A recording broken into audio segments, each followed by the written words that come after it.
নমস্কার বন্ধুরা, অনিভার্স world YouTube চ্যানেলে আপনাদেরকে স্বাগত। রাজ্য সরকারের অর্থ দপ্তর থেকে আজ অর্থাৎ 18ই মার্চ একটি নোটিফিকেশান দেওয়া হয়েছে। যেই নোটিফিকেশানটি স্পেশালি রাজ্য সরকারের যে সমস্ত পেনশনার এবং ফ্যামিলি পেনশনার রয়েছেন তাদের জন্য। দেখুন, সাবজেক্টে বলা হচ্ছে grant of ex gratia payment to the state government pensioners for the year 2024 to 2025, অর্থাৎ 2024-25 অর্থবর্ষে যে সমস্ত রাজ্য সরকারি পেনশনার বা ফ্যামিলি পেনশনার রয়েছেন তাদের এক্সগ্রাসিয়া পেমেন্টের কথা কিন্তু এখানে বলা হচ্ছে। তো এই এক্সগ্রাসিয়া পেমেন্টের যে নিয়মগুলি এখানে দেওয়া হয়েছে সেগুলি আমি এক এক করে বলছি।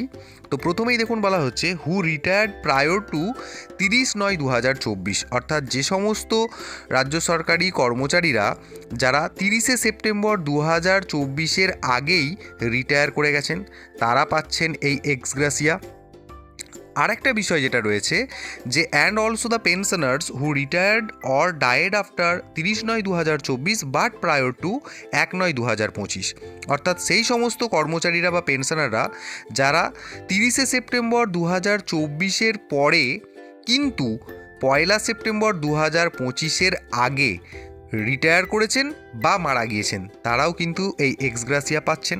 3 নম্বর যেটা রয়েছে ক্রাইটেরিয়া সেটা হচ্ছে whose basic pension plus dearness relief on pension as on 31 March 2025 did not exceed 38,000, অর্থাৎ যাদের বেসিক পেনশনটা এবং তার সাথে ডিয়ারনেস রিলিফ এই দুটোকে যোগ করলে যদি 31শে মার্চ 2025 অনুযায়ী যদি সেই অ্যামাউন্টটা 38,000 পেরিয়ে না যায় তাহলে সেই সমস্ত ব্যক্তিরাও কিন্তু এই এক্সগ্রাসিয়া পাচ্ছেন। আর এই এক্সগ্রাসিয়ার পরিমাণটা যেটা রয়েছে দেখুন, ad hoc bonus shall be paid an ex gratia of 3,500, অর্থাৎ 3,500 টাকা এক্সগ্রাসিয়া পেতে চলেছেন রাজ্যের পেনশনার এবং ফ্যামিলি পেনশনাররা। আর নিচে রয়েছে যে এখানে সেই সমস্ত পেনশনাররা যারা এক্সগ্রাসিয়া পেতে চলেছেন বা যাদের জন্য এই এক্সগ্রাসিয়া জিনিসটা এই অর্থবর্ষে প্রযোজ্য। তো এখানে বিভিন্ন ধরনের ফ্যামিলি পেনশন, এক্সগ্রাসিয়া ফ্যামিলি পেনশন এবং রাজ্য সরকারের যা যা টাইপের পেনশনার রয়েছেন তাদের লিস্ট এখানে দেওয়া হয়েছে। তো এটা গেল হচ্ছে কারা কারা পাবেন।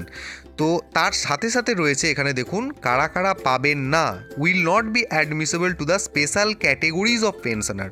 বিশেষ ক্যাটেগরিভুক্ত এমন পেনশনার রয়েছেন যাদের ক্ষেত্রে কিন্তু এই যেটা এক্সগ্রাসিয়া সেটা কিন্তু পেমেন্ট হবে না। তো তার মধ্যে দেখুন এখানে রয়েছে পেনশনার, এমন কিছু পেনশনার যারা পাকিস্তান থেকে মাইগ্রেট করে এসেছেন, পলিটিক্যাল পেনশনার যারা রয়েছেন, স্পেশাল পেনশনার যারা রয়েছেন, ওয়ার রিস্ক পেনশনার যারা রয়েছেন, আর রয়েছেন pensioners govern by all India service rules. তো এই 5 ধরনের পেনশনার যারা রয়েছেন এদের ক্ষেত্রে কিন্তু এই এক্সগ্রাসিয়া পেমেন্ট কিন্তু হচ্ছে না।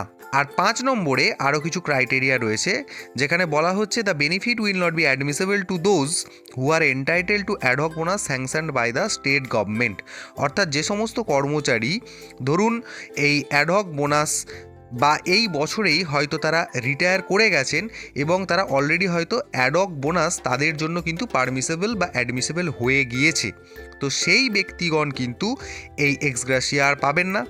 আর রয়েছেন যারা যারা কি রিটায়ার করে গেছেন বা তাদেরকে আবার কি করা হয়েছে, রিএমপ্লয়েড করা হয়েছে রাজ্য সরকারের বিভিন্ন পাবলিক আন্ডারটেকিং বা স্ট্যাটিউটারি বডি যেগুলো রয়েছে যেগুলো গভর্নমেন্ট পরিচালনা করেন, সেই সমস্ত জায়গায় যারা এমপ্লয়েড বা রিএমপ্লয়েড হয়েছেন তারাও কিন্তু এই এক্সগ্রাসিয়ার বাইরে থাকছেন।